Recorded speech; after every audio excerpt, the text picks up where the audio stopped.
இந்த சர்ப்பகண்டம்னா அவங்களுக்கு வந்து விஷ ஜந்துக்கள். இவர்கள் மென்மேலும் இன்னும் இவர்கள் எடுக்கும் முயற்சியிலே வெற்றி பெற வேண்டும் என்றால்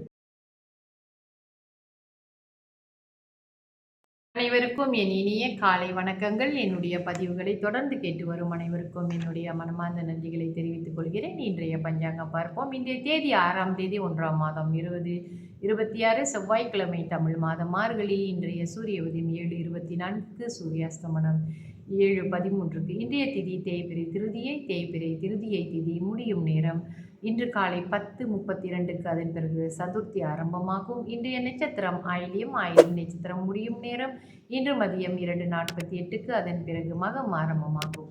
இன்றைய யோகம் சித்த யோகம். நல்ல நேரம் காலை 9:21 10:21 வரை. அதன் பிறகு மாலை வேளையில் 5:44 7:13 வரை. ராகு கால நேரம் மாலை 4:16 5:44 வரை. யமகண்ட நேரம் காலை 10:21 11:49 வரை. கூலிகன் மதியம் 1:18 2:47 வரை. சந்திராஸ்தம ராசி தனுசு ராசி அன்பர்களுக்கு இன்று சந்திராஸ்தமம். இவர்களுக்கு இன்று மதியம் 2:47க்கு சந்திராஸ்தமம் முடிவடைந்து, அதே வேளையில் மகர ராசி அன்பர்களுக்கு சந்திராஸ்தமம் ஆரம்பமாகும். இன்றைய விசேஷம் சங்கடஹர சதுர்த்தி. இன்றைய ராசி பலன் பார்ப்போம். மேஷ ராசிக்கு நன்மை, ரிஷப ராசிக்கு ஓய்வு, மிதுன ராசிக்கு பாராட்டு, கடக ராசிக்கு இன்பம், சிம்ம ராசிக்கு அசதி, கன்னி ராசிக்கு பக்தி, துலாம் ராசிக்கு லாபம், விருச்சக ராசிக்கு ஆக்கம், தனுசு ராசிக்கு தனம், மகர ராசிக்கு அமைதி, கும்பராசிக்கு நிறைவு, மீன ராசிக்கு கழிப்பு. தொடர்ந்து கிரகங்களின் அமைந்த இடங்களின் பலன்களை பார்க்கும் வகையிலே இன்று 12ஆம் இடம் நம்மளுடைய கடைசி ராசி வீடு. 12ஆம் இடம். 12ஆம் இடம் நமக்கு என்னன்னா விரயஸ்தானம், மோட்சஸ்தானமும் கூட.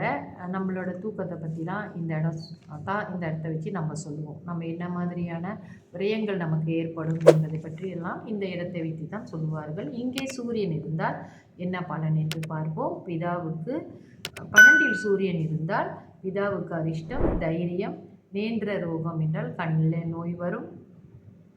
சந்திரன் அந்நிய தேசவாசம், சூரன் அப்படின்னு சொல்லியிருக்காங்க. நல்ல ஒரு தைரியமான ஆளாக இருப்பாங்க. அந்நிய தேசவாசம் என்றால் இவர்கள் வெளியூரில் இவர்களுக்கு நல்ல விளைவுகளே ஏற்படும். அடுத்தபடியாக செவ்வாய் வந்து குரூர சுபாவம், அதர்ம காரியங்கள் செய்யக்கூடிய குணங்கள் இருக்கும், சாகசமும் உண்டு. புதன் வந்து யோகவான், சூரன். குரு வந்து புத்திமான், யோகவான், அனாசாரம்னா அந்த ஆச்சாரத்தை அவர்கள் ஃபாலோ பண்ண மாட்டாங்க. சுக்கிரன் வந்து யோகவான், ரதிசுகம். சனி வந்து சத்ருபாதே, அற்பதனம், ரோகம். ராகு வந்து செலவாளி, ஜலகண்டம். இவர் ஜல சர்ப்பகண்டமும் இருக்குது. ஜலகண்டமும் இருக்குது, சர்ப்பகண்டமும் இருக்குது. ஜலகண்டம் என்றால் அவங்க தண்ணியில் கவனமாக இருக்கணும். இந்த சர்ப்பகண்டம்னா அவங்களுக்கு வந்து விஷ ஜந்துக்களால் பிரச்சனைகள் வரலாம். கேது வந்து ஞானம், தனம், மோட்ச பிராப்தி இருக்குது. ஏன்னா அது மோட்சஸ்தானம். அங்கே கேது வந்து இருந்தால் மோட்சம் கிடைக்கக்கூடிய வாய்ப்புகள் இருக்கும். மற்ற கிரகங்களின் துணை இருக்க வேண்டும். மற்ற கிரகங்கள் எப்படி, அந்த 12ஆம் வீட்டு அதிபதி எப்படிப்பட்ட நிலையில் இருக்கிறார் என்பதையும் நம்ம ஆராய்ந்து தான் இந்த பலன்களை கூற முடியும். அடுத்தபடியாக ஆங்கில வருடப்பிறப்பின் பலன்கள் நம்ம பார்த்துக்கிட்டு இருக்கோம். அந்த வகையிலே இன்று எந்த நட்சத்திரத்துக்கு பார்ப்போம்னா மிருகசீரிஷம் நட்சத்திரம் பாதம் 1, 2 ரிஷபத்திலே இடம்பெற்றிருக்கிறது. அதற்கான பலன்களை பார்ப்போம். நல்ல தைரியமாக வீரியமாக உள்ளவர்கள் இந்த செவ்வாய், மிருகசீரிஷம் என்பது செவ்வாய்க்குடைய நட்சத்திரம். அந்த வீட்டுக்கு ராசிநாதன் வந்து சுக்கிரனாக இருக்கிறார் இல்லையா. வாய்ப்புகள் தேடி வரும், குடும்பத்தில் நெருக்கடி விலகும், தொழில் முன்னேற்றம் அடையும். இவர்களுக்கு பணவரவும் அதிகரிக்கும், செல்வாக்கு உயரும், குடும்பத்தில் சுப நிகழ்ச்சிகளும் நடைபெறும், உறவினர்களால் ஆதாயம் உண்டாகும்.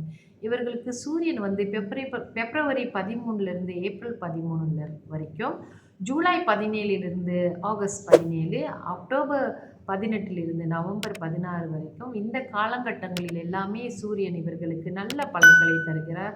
முயற்சிகளில் வெற்றி கொடுப்பார். உடல் பாதிப்பு வந்து நீங்கும். அவர்களுக்கு நல்ல ஆரோக்கியம் இருக்கும். தனத்தால் இவர்கள் சொந்த முயற்சியாலும் புத்திசாலித்தனத்தாலும் இவர்கள் நினைத்த காரியத்தை சாதிப்பார்கள்.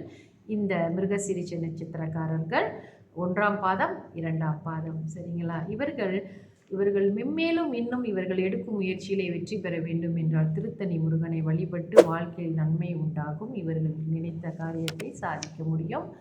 தொடர்ந்து அடுத்த பதிவுகளில் நாளைய பதிவுகள் எல்லாம் நம்ம மற்ற நட்சத்திரங்களும் ராசிகளை பற்றியும் நம்ம ஆங்கில புத்தாண்டு பற்றி கொஞ்சம் மேலோட்டமாக நம்ம தெரிஞ்சுட்டு வருவோம். நன்றி, வணக்கம்.